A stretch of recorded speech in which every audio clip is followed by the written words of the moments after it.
No plantations, no crops, no combine harvesters. 88% of land in South Africa is not suitable for agriculture. It's too rugged, too dry, and too uneven.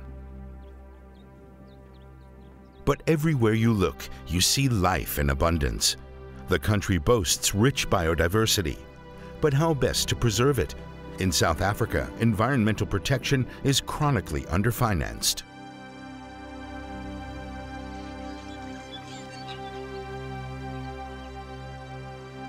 That's where Candace Stevens comes in. She's a tax specialist at the NGO Wilderness Foundation Africa. She wants to encourage landowners to turn their holdings into nature reserves. The government offers a tax incentive to do so. Hi, Daryl. Good to see you. No, same. Thank you. Let's go inside. What you're doing here is looking after South Africa's natural wealth in the public good. Yes. And so there's this unique tax incentive to benefit that biodiversity. So even as you plow money, time, effort, and energy into looking after this, and farmers may think you're not getting anything out, there's a special tax incentive just to give a little bit back. This man has already converted his land into a protected area.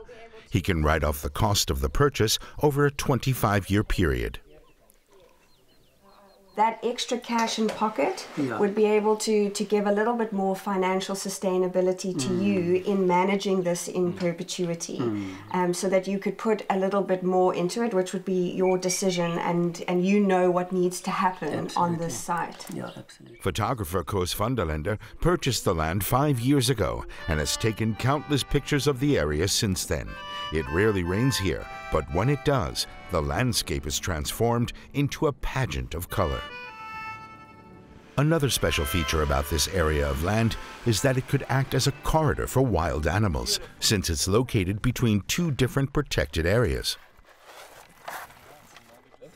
We're standing here roundabout on the northern border of it.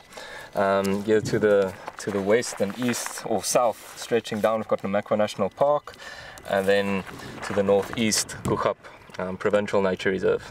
And here you can see the proposed corridor linking the two protected areas. So the Karoo region of South Africa is home to more than 5,000 species of plants, and some 40% of them can only be found here.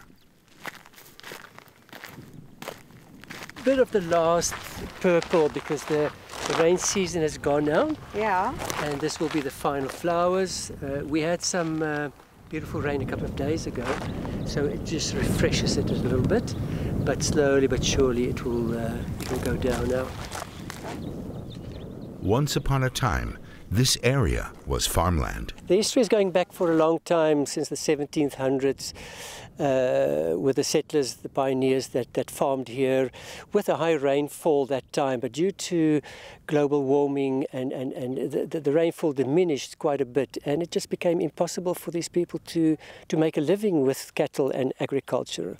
And eventually they had to sell, and that's why we bought in the farms for conservation. With climate change threatening biodiversity, Candace Stevens has not found it difficult to persuade other landowners to follow suit. Having grown up on a farm herself, she's adept at communicating the advantages of the tax scheme. Tax is not everybody's favorite subject, and when tax season rolls around, it's not like everybody's overjoyed. So my experience with landowners is that they understand that there are implications to tax, legal and financial, and so they want to fully understand what the tax incentive means for them. Dozens of landowners have signed up to the scheme. Her first experience of implementing the program was in the KwaZulu-Natal province. In order to protect the land, locals introduced a herd of cattle.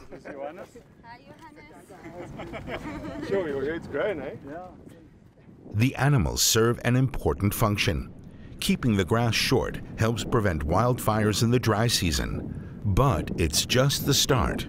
We're waiting for a time when the whole nature reserve will be fenced, and then at that time we'll slowly introduce game, starting with the plains game, which will be zebra, springbok, eland, wildebeest and those type of animals.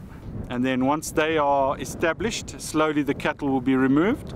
The animals will be free to roam on the whole nature reserve. The tax rebates that Candace Stevens has been promoting have gone some way towards addressing the shortage of funding for environmental protection in South Africa.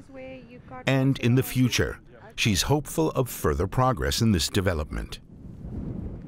Conservation work can become the mainstream and become something that's part of everyday life and not something that's separate. And with additional finance that's sustainable, it means that we're protecting biodiversity on a scale that we haven't done before.